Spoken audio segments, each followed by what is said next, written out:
Okay, I trust that the stream is on now. So sorry for the delay for those who are watching at home. Just waiting for confirmation that that other people are seeing. We've had a little bit of technical issues.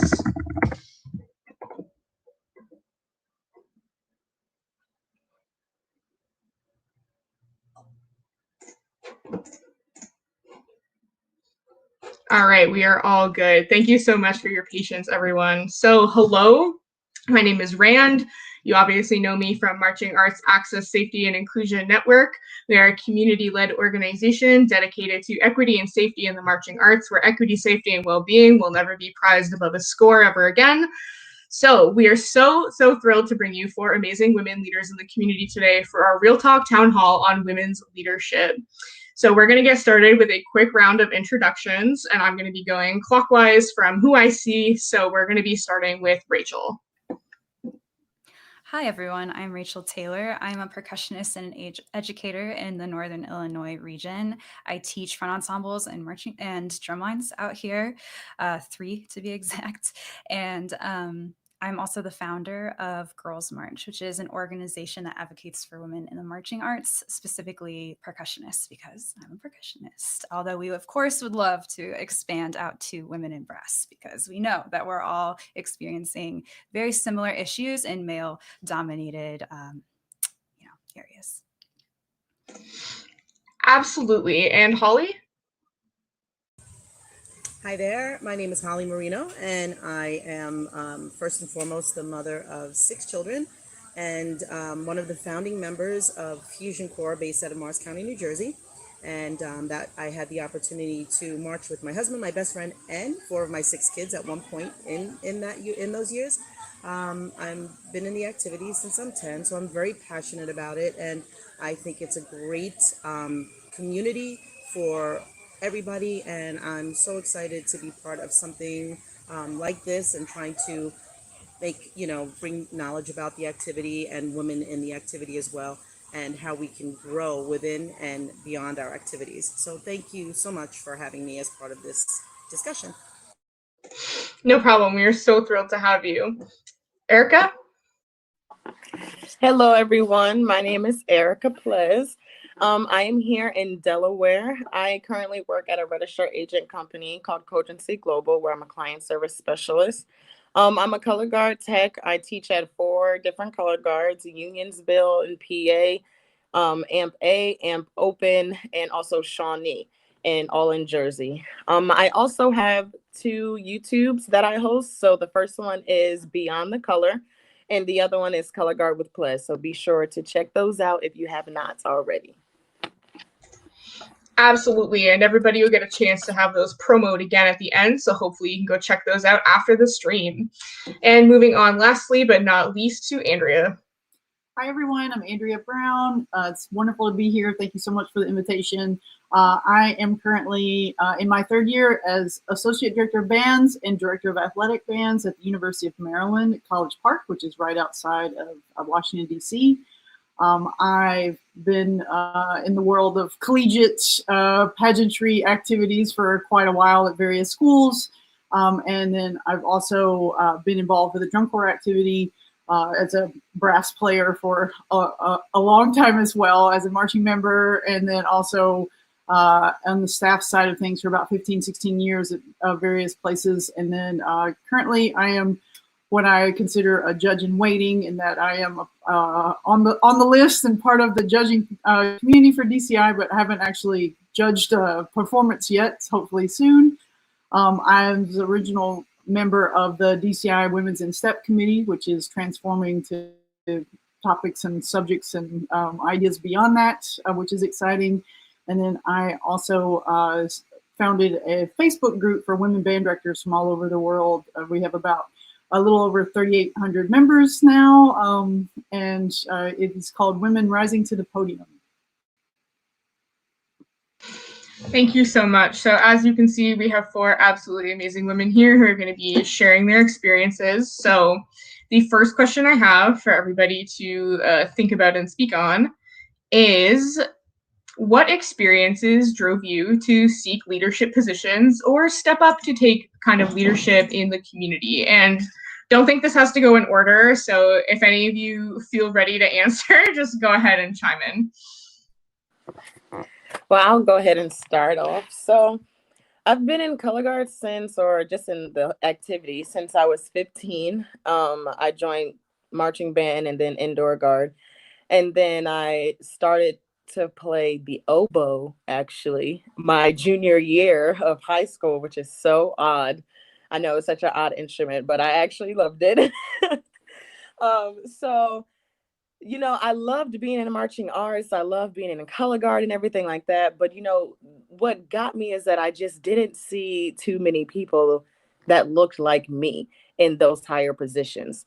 So I think with my outgoing personality and everything like that, that's what led me to, of course, like have so many friends and just have people who are like, oh my God, Erika. So I was like, I've always been like that cheerful, positive, bubbly person. So I use that and I'm like, you know what? If I can walk in a room and make all these people feel this type of way, then I feel like that's a good quality to have, to be a leader. So why not try to be captain? So then I went on to be the captain of the color guard and at my high school and stuff like that. And just like even when I went and marched at Jersey Surf, when I did drum corps, like after a few years, like I auditioned to be the captain there, and I was the captain for the last 3 years before I aged out. So it was like I just felt like there wasn't a lot of people around that had my same skin complexion. I didn't see a lot of Black people in color guard. I didn't see a lot of Black captains. I didn't see a lot of Black instructors. So I was like, you know what? I'm gonna go ahead and I'm gonna start the trend. I'm not saying that there isn't any. Of course, we are here. We are here. But it's just I was like, I just want to make that mark. There wasn't that. I went to Washington Township High School in New Jersey, and there wasn't a lot there. So I was like, you know what? I'm gonna make that mark. I'm gonna be that one. I'm gonna be that first one. So that's what definitely drove me to sit here and be like, you know what? Let me go audition to be a captain. And I've just kept that mentality literally like every guard that I've been in. I'm like, if I'm not captain, I'm gonna like make sure that I'm the best flag ever, and like I'll be the flag section leader. Even if I'm not a section leader, if anybody needs help, I got you. Like just because it's like, I want to always be that person where somebody can look up to and be like, oh wow, like look at her, she's powerful, she's strong, she's so that's definitely something that like has drove me to take on these leadership positions, but also still now, like, anything that like drives me to like, let me go try to get this promotion. Let me go try to sit here and like, ask for more money at the job. Like, you know what I'm saying? Anything like that. I just always use like, I want to see more Black women in power. I want to see more Black bosses. Like, so just different things like that. That's definitely where I come. I absolutely love the confidence. That was inspiring, honestly. Thank you. Thank you. Thank you. Look, it hasn't always been like that. But definitely throughout the years and like finding my voice. And that's definitely something that has like helped me. And once I found it, I'm like, oh, everybody's going to hear me. Yeah, absolutely. It can be hard, especially when like, when you are any sort of like minority in any given situation. It's kind of like you're kind of default, like, I guess, pressured to like make a good example of yourself. And I do love that you really ran with that. And you were like, no, I'm stepping up. I am going to do this. I'm going to be the best. And it is going to be great. I love that.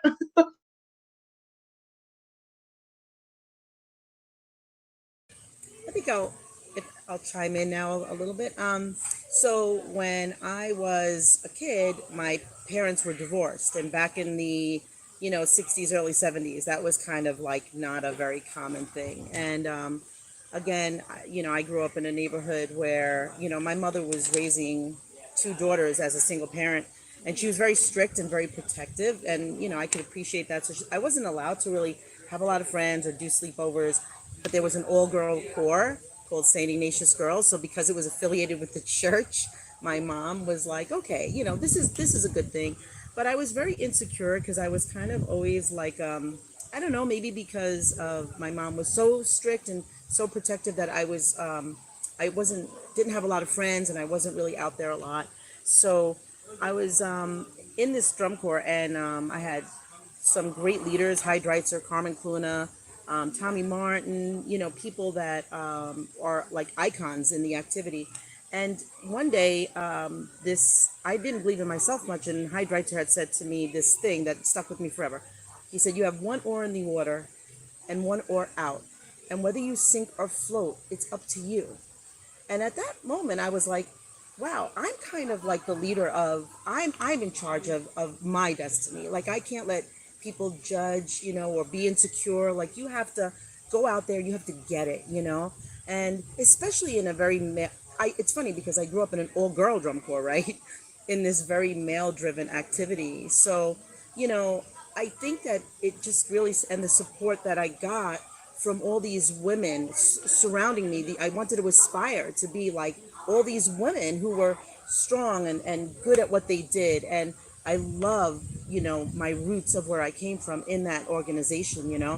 So then as time went on and I was going through and I started to venture out in the drum corps community, I did realize that, now I wasn't surrounded by all these women and that support system, and it can get a little nerve-wracking, right? So you have to, again, that whether I sink or float, it's up to me, so you have to have that voice in the back of your head. And as time went on and I started having my own kids, my husband and I were kind of pursued by a friend who was involved with another drum corps with us, this man, Maurice Banks, and he said, let's start our own drum corps, because drum corps not only was going in a different direction by involving more women, but we were getting younger, even in the DCA circuit.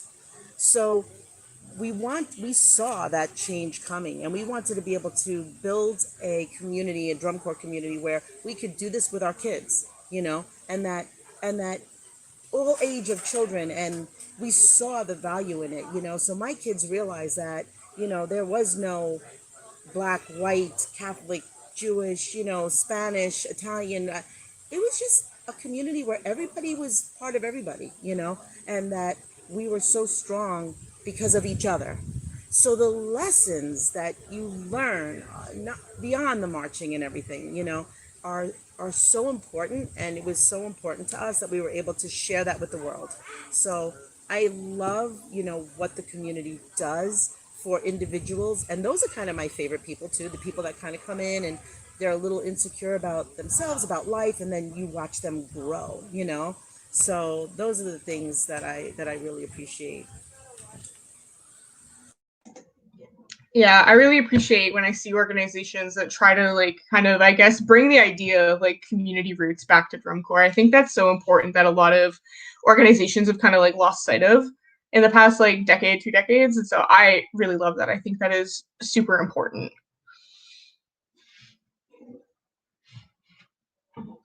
I'll jump in, I guess. I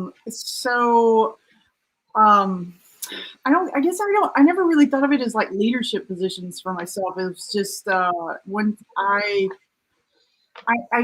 didn't age out of drum corps. I marched a couple of years, and then I went and did some music, some summer music programs with my concert instruments. I'm a horn player, so as I say, I went and played my real horn for a couple of summers.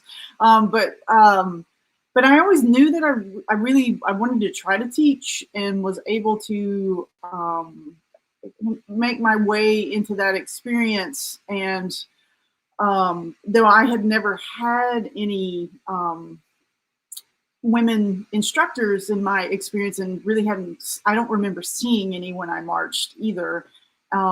It was, ironically enough, though, I was hired by a woman caption head, and so that's how I got my start into the activity. It was, I figured out immediately, really quickly, that as you're in the warm up zones, that there's no one, there's no other youths around, there just weren't.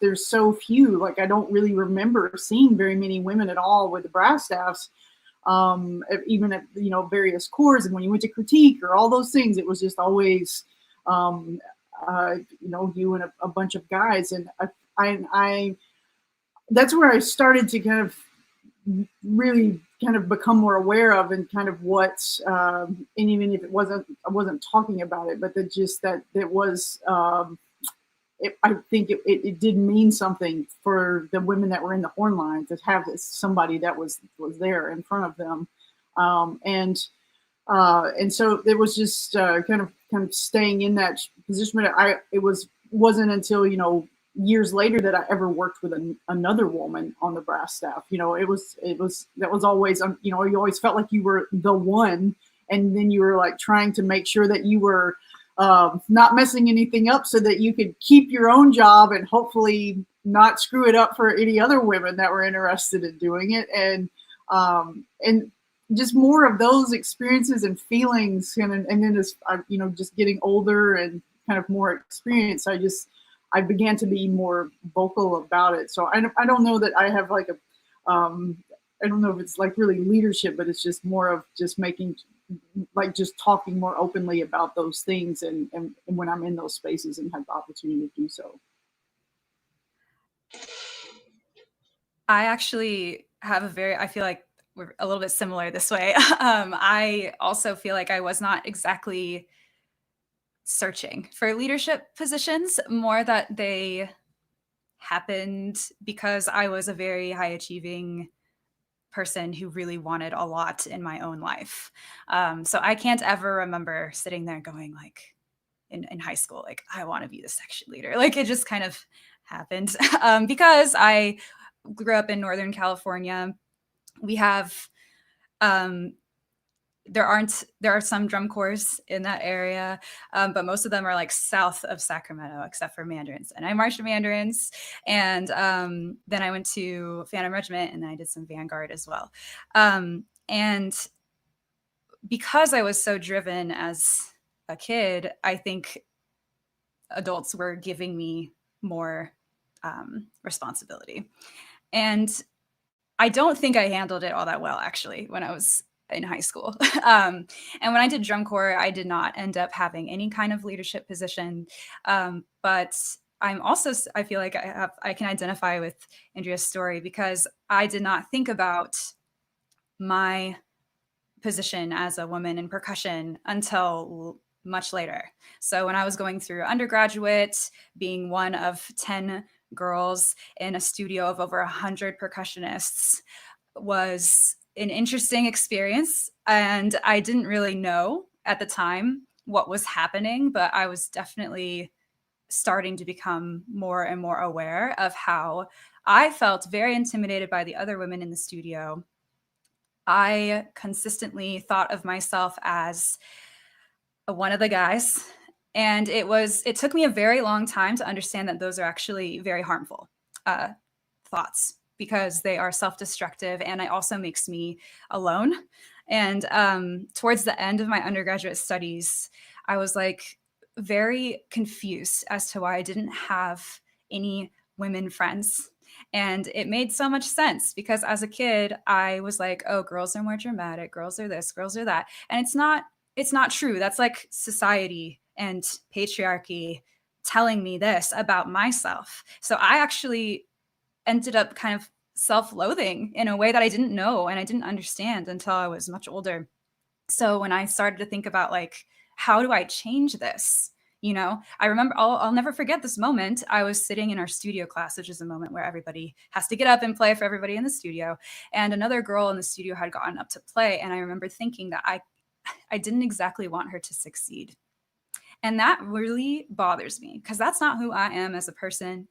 And I knew that as soon as that thought popped into my head. I was like, that is disgusting. Why did I just think that? And I don't want anybody to think that about me, And so I had to go into my brain and rewire it to figure out how to move past this vision of women in my own head. So I started organizing, along with a couple friends, UNT Percussion Girl Hangs. I went to the University of North Texas. So we would get together and just talk and like bake cookies. And it made all the difference in the world, because our experience at school was so competitive. We just wanted to be the best girl in the room. And, when we got into a room and finally started getting to know each other, we started to break down those barriers and those walls that we had been putting up. and started to understand that like I just didn't want anybody else to be afraid of me. You know, I wanted them to walk in by me in the hallway and say hello, or be able to come up to me and ask me a question, because I'm a very helpful person. I want to help people, and I didn't want someone to be scared of me just because they didn't know me. And then later on, I created Girls March because I just wanted to have that experience happen more often for more people. So bring women into a purposefully non-competitive environment where we could just learn from each other, be mentors to each other, and of course, learn from women instructors as well, because I also did not have a woman teach me until I think I was 19 or 20. So I just felt like more young women needed to see people succeeding who looked like them so that they saw a path forward for themselves. And I specifically made Girls March an organization for junior high and high school students for now, although I do want to have events for college-aged women and band directors and all that stuff as well. But I did that because I believe in trying to fix the systemic issue, which is we have girls who are interested in percussion in junior high.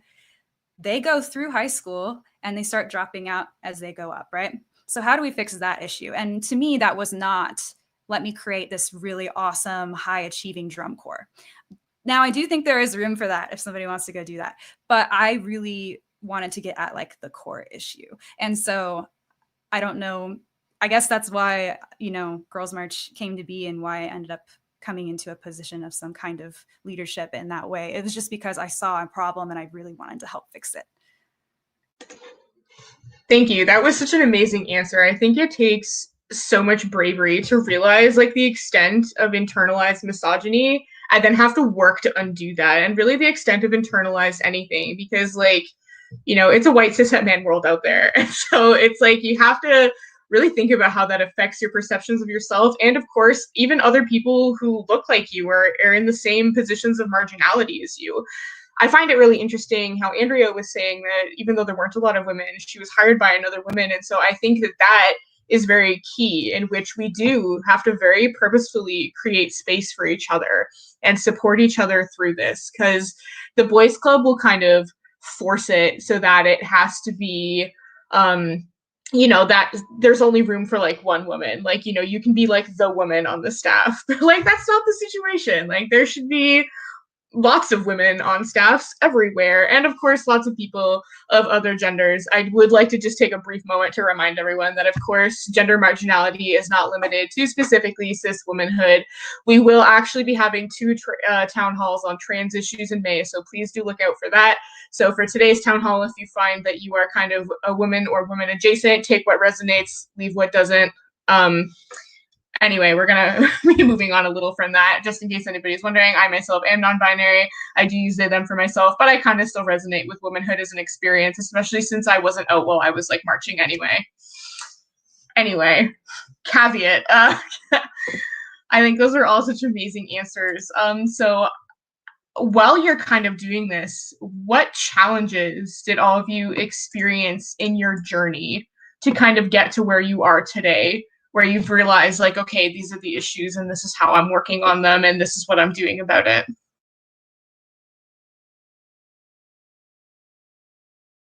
Again, no particular order. If anything is coming to you, just go ahead. I'll chime. I just want to make sure. Is it too loud over here? Because okay. So I love hearing all of this stuff. I think it's so empowering as well. You know, and I find that as an executive director of a drum corps, right? There's not many women, and you're right. My friend over here with the director of the schools in Maryland, there's not many female instructors. And one of my favorite instructors with Fusion actually was a female. This woman, Deb Nisley, she was teaching the horn line, and it's sad to see that there aren't as many women in the activity, and it can be intimidating. And that's one of the reasons why it can be a bit intimidating. Sometimes you're the only woman voice in the room, you know, and I feel that sometimes, I don't know that we're always taken seriously when it's a man's community, right? It's basically, you know, a male driven activity from its history. I mean, we're trying to break barriers very quickly over, I would say that the activity has evolved quite a bit in the last 10 years. And, over the last 20 years, it's evolved somewhat, but we still have a long way to go. And it can be a little frustrating at times when, as like a woman in charge or whatever, or a woman that's leading the way, let's say, sometimes people just naturally will go to the next person that happens to be a male to ask them, the same question that they may have asked you, and you gave them an answer. So it can be challenging, and when you have to kind of stand your ground, right? When you believe so fully in something, it seems almost like there's a little bit of a struggle, there's a little bit of tug and pull for it. And depending on your environment, depending on how you were raised, or depending on who you are, you might have a tendency to pull back a little bit, because that's what we do, right? Women, we want to make everybody happy. We're mothers, we're wives, we're daughters. Our job is to make everybody happy. But sometimes, that can work in our favor, because you do know that you can't always make everybody happy, but at the end of the day, what the decision has to be what's best for all, and you have to be able to, face those difficult situations and be able to confront them and, handle them professionally, but at the same time, not doubt yourself. I think for me, for a very long time, there's always that little doubt in my mind, am I good enough? Wait a minute, but he's a man, like and it's unfortunate that we feel like that, and I think it's the more support we get through the community from our fellow, from the women and men, and from, our peers within the community, the stronger we get, and look, at the end of the day, women, we juggle a lot of hats on the regular. So we have to trust our instincts and trust ourselves. And that goes back to that little voice in my head. You are in charge of your destiny. You do know, what's best, not what's best, but don't doubt, and I think we deal with a lot of doubt. I know that I have, but don't doubt, we need to stand strong. And I love some of these groups that you women have started. I know that there's a Facebook group specifically for women, and, it's great when you are feeling that little bit of doubt to go in there and get that support and hear and read about these things, So, I think that it's very important that we do trust and believe in ourselves, but it can be a challenge. 100% it can be a challenge. Absolutely. Like the imposter syndrome is so just kind of like easy to feel when you're not really used to seeing other people who are similar to you in positions. I think it's very easy, especially because you're right. Like when you grow up female, you are very much socialized to like be a people pleaser and not be like rude or abrasive. And sometimes those things are very necessary. I think we all kind of know that, especially in like marching arts, like, yeah.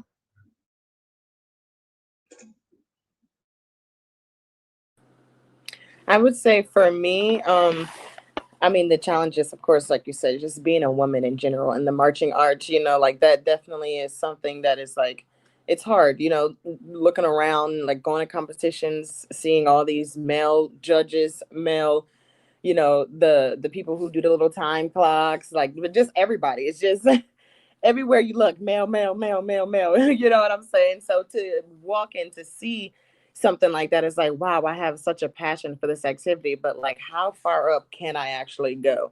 You know what I'm saying? What is the scale? And then not only that, adding the fact that it's not that many women, then add on top of that it's not that many Black women. I literally couldn't even tell you a Black instructor. Like I'm literally I think I probably know like 2 or 3 of them, compared to like, the majority, which is like Caucasian, you know what I'm saying? So it's just like that in general, there's not a lot of Black instructors. There's not a lot of Black directors. There's just not a lot of it in general, So adding both of those, that's definitely a challenge, So being in a position to have platforms, to have like these channels that I can sit here and now speak on things like that, I think that's those things is what motivate me to be able to have those conversations. It's like, look around, and all the recent events that has happened, the pandemic, I think has definitely gave everybody some time to like, just sit back and like open your eyes, to just things and issues that like, people of color have been going through every single day. You know what I'm saying? So it's just kind of like different things like that is like, use that as your motivation to sit here and like continue to like, make the marching arts better. It's of course this is not going to happen overnight. This isn't going to happen just because, COVID started and now all of a sudden we're all trying to be educated on pronouns and racism and everything like that. That's all great, but it's something that it's like, dang, imagine if this would have happened years and years ago. Imagine where we could be at right now. So unfortunately, it's about not focusing on the past and just, pushing forward and educating, you know what I'm saying? Not like you said, not having that self-doubt, like, just have it in your head before, like, oh, I don't know if I can do this. I don't know if I can sit here and be in this position. I don't know if I can do this. The world has shown us literally that anything can happen. You literally can be fine one day and then the next day you're gone. You know what I'm saying? So with that being said, it's just like, just go ahead and just do it. Like, just do it. You never know the impact that you would make. Like, just from starting my YouTube channels, there's like the amount of people that I've had like message me like, I love to watch your videos. Can you please give me some tips? Like, I'm not trying to like, come off like as being like rude or anything to like my students who are Black and stuff like that. Can you give me some hair tips? Can you give me some makeup tips? And I'm like, oh my God, like people are really coming to me over. I posted this one little makeup tutorial video, like, like to me just thinking like, oh, look, here's my video. But other people is like, oh my God, this can really help. Like that's making a difference. It may not be something big, you know what I'm saying? I don't have like 1 million subscribers yet. It's gonna come. But and that's another reason. Like that's the reason why I even started my channel, Color Guard with Plez, is because I'm like, there's not a lot of Black people in color guard in general. And then on top of that, a lot of people don't really know what color guard is if you're not in the marching arts activity. So it was like, in order to get everybody on board as to like seeing that, women, we are here, we are in this activity. Black people, we are here, we are in this activity. We have to get people who aren't in this activity to sit here and look and be like, oh, this is color guard. This is what you do. Wow. Like, you know what I'm saying? Why aren't people supporting this? Why don't we have more women in power? Why, you know what I'm saying? Like, I would love to see more women on the WGI board. Like, I would love to see more women, like, just little things like that. And it's like, it sounds so crazy right now. And it's like, I use this example all the time. Like, when I was younger, I literally used to make the joke all the time. Like, oh my God, I would love to be the president of the United States. Like, oh, I can't wait to be the president of the United States. But of course, growing up, I'm like, yeah, let's be realistic. That's never going to happen. Like, not only are you a woman, but then you're Black on top of that, and then we have Obama. And then we come to this year and now we have Miss Harris. So it's like, don't say can't, because women, I'm just saying the world better watch out, because us women, if Miss Harris becomes president, I hope nothing happens to Joe, but I'm just saying, like, just to have a female in power, oh, they're not even ready. Okay. They wouldn't even be ready just because like women, we're so strong. Yes, exactly. I love that. The president is female. I love that shirt. Because it's the truth, I just feel like we are so underrated. Like they don't know how many, like you said, we are a jack of all trades. We juggle so many different things. We can do so many different things. Like our bodies carry them. Like, you know what I'm saying? We carry them. So it's amazing to sit here and like, just be in a position to sit here and spread the light and just be like, yeah, our girl power, our woman power, we're going to be here. We're coming for you. So yeah, and I wanted to chime in on that because it bothers me a little bit sometimes when I hear people say like, oh, you know what, we need to put more women on this administration. Not that you've said that, right? But because we need more women. No, we deserve to be there. You don't just need more women on the panels, like on the administrations, because you want it to look diverse, because we deserve to be there, because we've earned that spot, because we can help the community and we deserve to be there, like you're right. We need more diversity like that because we deserve it. Yeah, absolutely. We cannot have that kind of, unfortunately, like, it has been so great. So Erika was talking about how, like, everybody kind of seemed to have opened their eyes over COVID. And I think that that's a little true. And you also mentioned that, like, imagine these where we could be if these things happened like decades ago. Also very true. I think about that a lot, but I do also think that there is no time like the present to be doing these things. Better late than never. So like, I'm really glad that people have at least started thinking about it, especially to make, upcoming seasons after this even better than they were before. But yeah, that means that a lot of groups have started like, diversity committees or like DEI committees and things like that. But I feel like some groups haven't caught on that it means you have to listen to your DEI committee. You can't just like have people in like a cabinet to look nice. Like when you have like a bunch of people who are saying like, hey, this stuff is sexist, racist, transphobic, and homophobic, do something about it. You can't just be like, but that would be hard.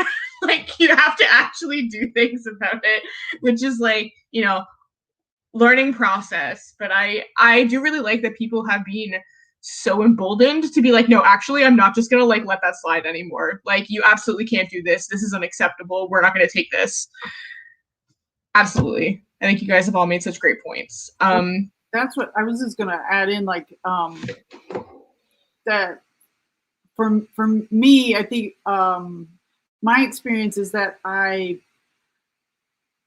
as a staff member, I mean, there's a whole nother entity of like being a member, but as a staff member, putting up with like just enduring so much harassment, but not really recognizing what it was because it was just so much a part of the experience. Like it was just like, well, I'm just so fortunate to have this gig, and if I don't, if I can't put up with this, then I won't be here, and they're gonna find another woman to take, or not a woman. It's like and I definitely resonate with what Rachel was saying, is that it always felt like there could only be one of us, and so it was always, like if I did happen to see a woman across the way, it's like, well, figuring out if I was better than them or not, and that's directly related to why I started the Facebook group. So similar to what you're talking about with the Women's March or Girls March, and but that harassment, like I could talk about that, and it might seem so far away, but some of that was like it happened, just 5 years ago, and with people that are colleagues in the collegiate teaching world, and it's just like for whatever reason it was still okay for people to think, well, if I'm off in drum corps, it's this whole thing of like, well, what, it's like Vegas or something, like we can revert and act in this whole different way. And that's when, for me, is when I was just like, I'm no longer going to stay silent about this. And I did all the things that I felt like I could do in that moment. But then that was also when I realized that most places as a staff member, you're an independent contractor and you have so little avenue for doing anything. And so I have to kind of, that as far as like the original question about challenges, that's definitely a big reason of kind of what sparked me along this journey that I would say kind of really revved up for me after that experience, because it was like, well, if there's really no official way and no one at the organization is going to do anything about it, then I've got to try to just do things where I can, wherever I can, and however I can, to make at least women feel comfortable with raising their voices, and hopefully someday, and groups like with like this one of trying to, but they didn't exist at that time, and so I am very appreciative that we've come, at least as far as we've come so far. We've got so much further to go, but I don't know. I haven't talked about that a whole lot in public, but I apologize if it's kind of rambling, but it's definitely a part of my, as much as I love the activity, that is also, bundled up in it for me. Absolutely. Like, I think that there is really something to be said when you're mentioning that it's like Trump Corps Vegas or something. Like, I do think that because it is fairly male dominated, and because I do feel like people feel like they can get away with more, which is simply ridiculous. Like, obviously they can't. But some people definitely need to take a long critical think about themselves and their actions that they partake in every summer. So actually, on that note, I know that this was supposed to be question 5, but I'd actually like to skip ahead to it. And that is, what do you think men in marching arts who want to be good allies to women and gender marginalized people in the activity should know? Not to make it about men, but what are our hot tips for men here? I would just say that we are here and that we have a voice too. Just honestly, to just wrap it all into one. Like, those two things speaks volumes. You know what I'm saying? Like, just, we are here. Like, don't ever disregard the fact, if we're in a meeting, like, don't disregard our tips, our creative minds, our thoughts, our thought process, or our ideas, anything that we have going on. You know what I'm saying? If we want to speak out about something, our feelings are valid. What we have to say is valid. You know, our statements are valid. So I think that those things, just remembering that we are here, you know, we matter as well. We have feelings as well, and that we are a big part of this activity as well, because this isn't called men core. This isn't men GI. You know what I'm saying? If anything, it's WGI. So it should be women GI. Okay. Like, you know what I'm saying? So we are here. We matter, you know, just, and for the women, you know, of course, just don't be afraid to speak out, because now is our time. Now more than ever is our time. Yeah, that's amazing. I love that so much. I would just say that, you know, my mom always said, you're not a good, like, you can tell how good of a driver you are based on what you do when no one's around. And I think that this can be kind of an analogy for men. If you think you are an ally of any kind, if you think you are a good guy of any kind, what are you like when women are not in the room? What do you do when women are not there? And that should be kind of revealing, I hope, for you, if you have some self-improvement to do, which we all do, of course. But, you know, the jokes that you hear about women are not jokes. They are hurtful. They do horrible things to us, because a lot of the people who make those jokes end up actually can also physically hurt us, right? So jokes that bring women down simply lay a path for men to hurt us in so many different ways. So for you, if to be an ally, to say you are an ally, it means calling out that bad behavior when you're around men. And unfortunately, like, I hate to say this, but like, we do need you in that sense. like I can do that all day long, but like, it's going to mean a lot more come for another man to hear what you have to say as a man. So don't allow bad behavior to just, don't think that because you don't add to that conversation, that's enough. Like, that's not enough. You actually need to say, like, wait, what's funny about that? Or like, can you explain that to me? Because if you do that, they're going to go, oh, like, they will not explain it. And in most cases, they're going to say, they'll apologize or stop talking about it, because they realize pretty soon that, like, oh, that's actually not funny at all, right? Because they have to explain it to you and you're not laughing. And that's a really big deal. And that goes for sexist jokes and racist jokes, like any kind of, like, stand up for the people who are not in the room. And we do really need you in that sense. Of course, you know, it takes everybody, you know, if we want to make this community better for everybody, we all need to be on board for that.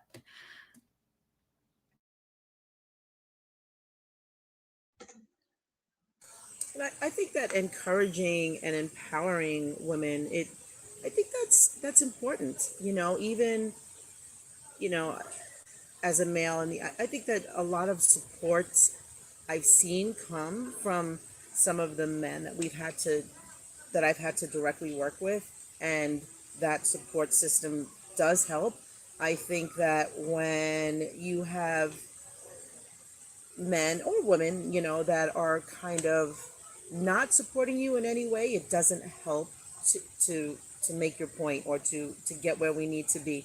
Because I think that, again, when you want to make everybody happy and you kind of make that your priority, and you realize that that's not always the reality, and you have to make some tough decisions, right? Like as I don't know how many of you, right, are moms or whatnot, you know, and you have to make the best decision for your child, so they don't get hurt, or so that, you know, they don't trip and fall during walking through life, right? That you always, the best support you have is your husband or the father or whatever. In a working community too, we need to support each other. So just like you would, if you think about, you know, how you would handle a situation at home or how you would handle a situation with a family member, it should be the same in a working environment. You know, you wouldn't disrespect somebody in their own house. And, you know, within our own community, we need each other. We you know, rely on each other for that support, you know. And I think that, you know, in building people up, regardless of, you know, race, color, whatever sex you are, is important, you know. That's what drum corps to me, drum corps was always about not seeing somebody for, like, who they were, meaning, like, you know, not seeing the color or not seeing the male or female or the religion or whatever. We were just one unit working together, right? So we should always approach everything like that. And, you know, it strengthens the activity as a whole. I don't really know where I was going with that for that moment, but I know, you know, I know what I meant to say. I just want to piggyback off of that and just say that I do think educators have so much power. You know, we'll never know what we say that will stick with a student. That is good and bad, right? So it's really important not to take your bad days out on your students, for that matter. But also, you know, to have an instructor say, you have really good hands. I think you should, in the percussion world, right? I think you should go audition somewhere. Or to have an instructor simply, you know, recognize that you are doing well. It can mean so much. I do think, you know, a lot of women on top 12 drum corps, especially drum lines, feel like they stick out already. So anytime they get comments, it's like, especially if you get more comments than the other guys on the line, for example, you're sticking out like a sore thumb, right? And then you're getting like paint thrown on you too. And then you're getting this, like, it makes it even harder to exist in that space because you're getting a lot of negative attention and you're the only woman, you know? And I think if you flipped that on its head a little bit and instead like recognized the people in your groups who are doing really great things and just told them, you know, that the sense, if as an educator, you have no idea the power of your words. So be careful what you say. Also, the powerful things that you can, like the way that you empower them can change the course of your life, of their lives. So do that if you can. I mean, all wonderful things presented and offered by colleagues here. The only thing that I would offer, which is to our male allies, is to try to be open-minded about how things in the community might have to change in order for all of our voices to be heard.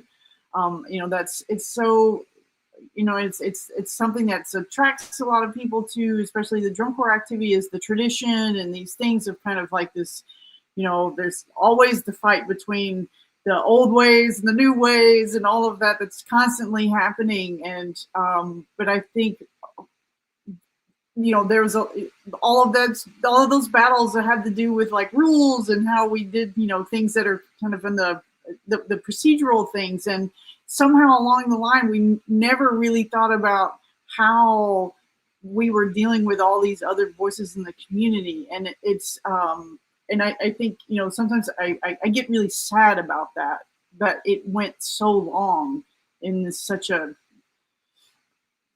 and even though there were so many diverse voices present, even if they weren't in large numbers, but still it was like you had to be assimilated into it, had to be this way. And so it's that that beautiful power of like working toward this goal, and everybody's working for this, you know, it's the only thing I've ever been involved with where everybody's truly trying to work toward perfection 24/7.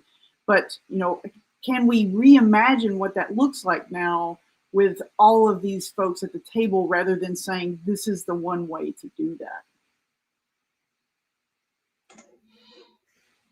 Absolutely. I think there's been so much good constructive advice. So men, I sincerely hope you're watching this.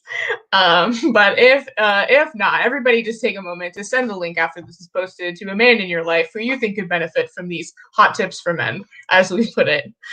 Free advice, really, $0. It costs $0 to be a good ally, actually. So frankly, I think everybody should do it. There is one thing I'd like to push back on a little, though. I don't think we're in a position where we can, you know, like not see the difference between people, like kind of yet. I don't know if maybe we'll ever get there, but like, man, I think that we're in a spot where we really need to see the differences in people to be like, man, like this is who's in the room, this is who's not in the room. Like this is where we need to be like making these adjustments. It's kind of like, you know, like the argument between like, you can't really be anti-racist if you employ the whole like colorblind thing, because then you're not really like seeing the issue. So that's like the one caveat I would just personally like to add on to this. Not that anybody's point was like invalid or anything. I think everybody's right, because like when you're all in an ensemble together, like Holly said, like don't disrespect someone in your own house. You're all in that ensemble together. You're all working so hard to be adding something to that ensemble. Why would you treat somebody else in the ensemble who is also working towards the common goal that you are working towards like they're less, you know? Like it doesn't make any sense. I actually really like that. Don't disrespect someone in their own house. So we do actually have 9-ish minutes left in the live stream before Jitsi will automatically be like goodbye and cut us off. So I would like to remind everybody watching that we are taking live questions. If there is a question that you would like to give to us, I will pass that on. But until then, because it looks like none have come in yet, I would like to thank everybody for attending and give everybody an opportunity to promote something that they would like to put out there to anybody watching. I think I would like to let everybody know that DCA, Drum Corps Associates, has put together a really great, well thought out, a year in the making plan so we could get the marching arts back out there. And it's been a wonderful opportunity working with the DCA administration and our fellow directors. So the DCA corps are out there, and you know we're following all COVID guidelines, and we're going to have a virtual season where we all, without having to travel and compete at, shows where, 6 or 8 drum corps are there with hundreds of people in attendance and, the members themselves. And we're going to videotape our performances on our own home turf. And what we will be doing is we'll be submitting them, and Box 5 Productions will be streaming them. So can I plug it? So it's going to be, I believe, like $49.95 for the season, which would include the championship performances. And they'll be judged, and we picked for a lineup. And it's just such a great way for us to kind of tiptoe back into it and be competitive. So Fusion had our 3rd rehearsal today, and it's been very exciting. We've been, trying to do the ensemble and working together. Our designers are really creative in finding a way to design these shows where they could be socially distanced and everybody could be responsible. And it's because we're doing it in the lens, it's really giving us the opportunity to try different things. So the activity is constantly evolving. So in our, everything that we're doing through the year, we're learning so much, and now we're learning a new way to be competitive as well. So, I'm really excited about this. I'm really excited to get to know you ladies better, because I think I'd like to have all of you on our staff at Fusion. Not kidding. I really would love it. I'm always available for admin. Great. There we go. I'll take you.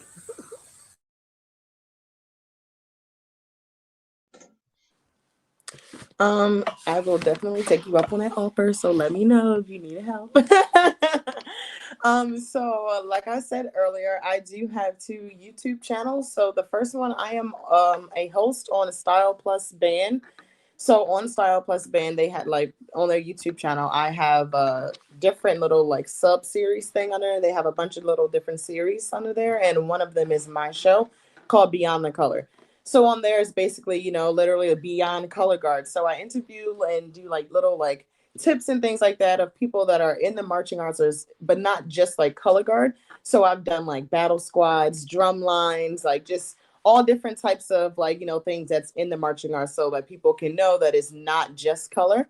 It's mainly to also like, promote diversity and everything like that, of course. And then I also have my personal YouTube channel, which is Color Guard with Plez. Which is basically the same thing as Beyond the Color, but it's a little bit more personal because it's like a lifestyle YouTube vlog, and it literally just follows me in my life, just me, Erika, being in color guard. So like, me teaching, all the teaching blogs and all these little things, and just also other things that I just do on a regular. So make sure you go ahead and check out both of those. Again, that is Beyond the Color and Color Guard with Plez. So mine's pretty short. All I really have that I would say is if there's any women band directors out there that haven't found us yet on Facebook, it's really easy to find us. Again, it's Women Rising to the Podium. And then I would say anybody in the DCI community, if you have issues that you would like to bring to the InStep committee, that you're welcome to contact me, or if there's ways to access that committee as well through the DCI website. Girls March is hosting a music and leadership camp this summer. We took last year off because everyone did, right? But our first camp was in 2018. So we've done 3 camps total. We're doing our 4th one because we actually did 2 in one summer. So we're going to be in Coppell, Texas. It's in person because Texas. We're really, really excited about it. So if you have any students in the DFW area, or even somebody who wants to travel, I think we have somebody signed up from Iowa. So it's pretty amazing. We are also offering a virtual track for people who cannot or are not comfortable coming in person, as well as a college audit option, because we know that there's a lot of education that happens from observing, right? And so we want to be able to support those college-age women who are looking to go into teaching or are already teaching and looking for extra tips. That's going to be June 1st through 5th. You can go to girlsmarch.org to register. You can send that to all of your students. I know some schools are still going to be in session, but I know some people are just going to go to the evening sessions if they're virtual, and then we're going to send them recordings of other things that happen during the day so they can see it later. So we're trying to make this as accessible as possible, and I think the prices are very affordable as well. We do have at least 1 scholarship, working on 2 scholarships, and Girls March always offers, like, we work with the Hit Like a Girl contest to get at least 1 person to go to Girls March for free. So there's always opportunities for us to collaborate. I would also just say that I'm working with the Guardians Drum and Bugle Corps to do some virtual like clinics. They're actually making it very educational this year. That's something I've loved about the Guardians. They are bringing outside people to come talk to their students who are marching, because, I think Drum Corps talks about being super educational, and sometimes it's more just like high performance, right? Depends on like where you're marching, of course. But I really love that they are trying to bring people to their Drum Corps and teach about some different topics in a way that's like, if you're going to go into music education, this is something that we're trying to help you with. So that should check those out if you're going to be marching Guardians. That is amazing. I will actually also be talking to Guardians about some things this summer. So that should be a lot of fun, actually. There's still lots of spots, just FYI, anybody watching. We actually only have a minute left, so I want to say thank you so much to everybody. We did not get any community questions. However, one man named Tony says, "Thank you for doing this." So at least one man watched. Thank you, Tony. we love that for you and us. The sun is setting. I am looking dark and sketchy in the Canada. So anyway, all of the things that people talked about today, we will be sharing links on our social media. So please watch out for those. Thank you so much to everybody, and goodbye, I guess. Thank you so much. Thank you. Bye. Join